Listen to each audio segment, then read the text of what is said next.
of fifth-generation stealth aircraft like the F-35 Lightning is one of the central stories of today's security zeitgeist. But behind the scenes, several countries are already looking ahead to the design of a sixth-generation jet. The relentless pace of research is arguably driven less by combat experience, of which there is little, and more by a sober assessment that development of a successor will take multiple decades and is better started sooner rather than later.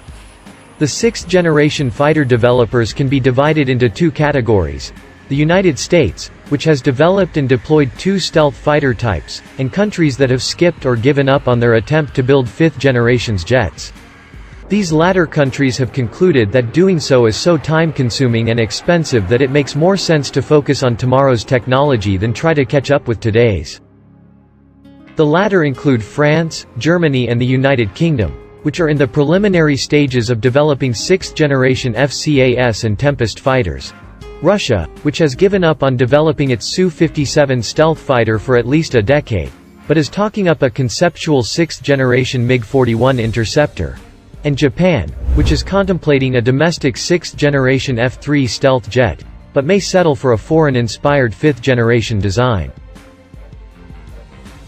Currently, the United States has two projects: the Air Force's Penetrating Counter-Air, a long-range stealth fighter to escort stealth bombers, and the Navy's FAXX. So far, Boeing, Lockheed Martin, and Northrop Grumman have unveiled sixth-generation concepts. Furthermore, a third set of countries, notably including India and China, are still refining the technology for the manufacture of fourth- and fifth-generation aircraft.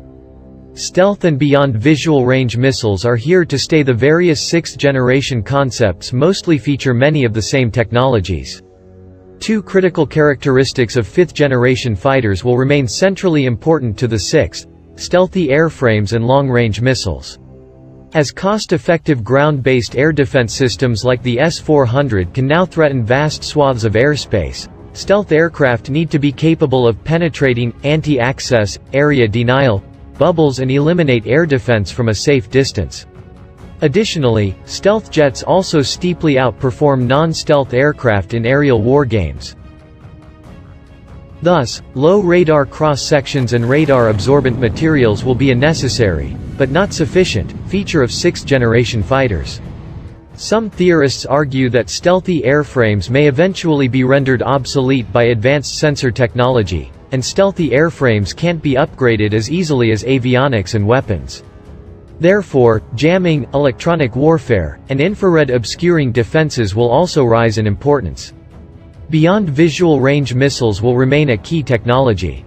Extent missiles like the AIM-120D can already hit targets over 100 miles away, but realistically must be fired much closer to have a good chance of a kill against an agile, fighter-sized target.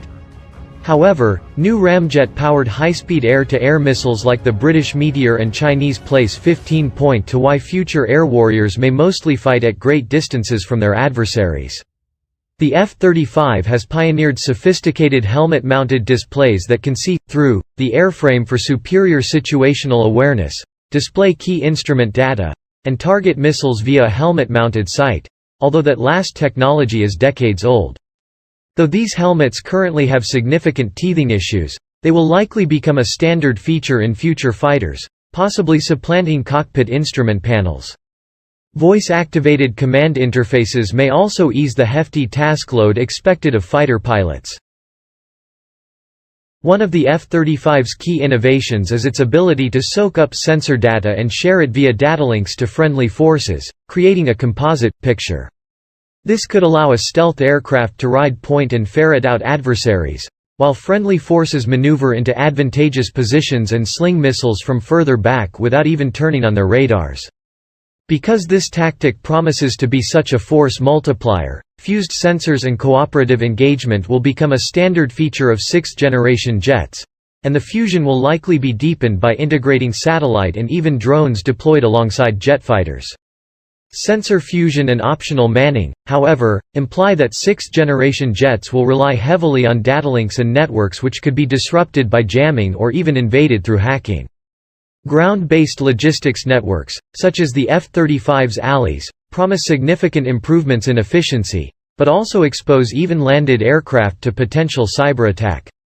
Thus, sixth-generation avionics systems not only must be designed for resilience versus electronic and cyber warfare, but may be capable of launching such attacks on adversaries. For example, the Air Force has successfully tested the ability to invade networks and insert data packets, such as viruses, a capability of the Navy's fighter-borne next-generation jammer. Sixth-generation fighter programs remain strictly conceptual today, especially given the enormous expenses and effort devoted to working out the kinks in the fifth generation. Many of the component technologies such as lasers, cooperative engagement, and unmanned piloting are already well under development, but integrating them into a single airframe will still prove a significant challenge. At the earliest, sixth-generation fighters may crop up in the 2030s or 2040s, by which time concepts in air warfare will likely have evolved yet again.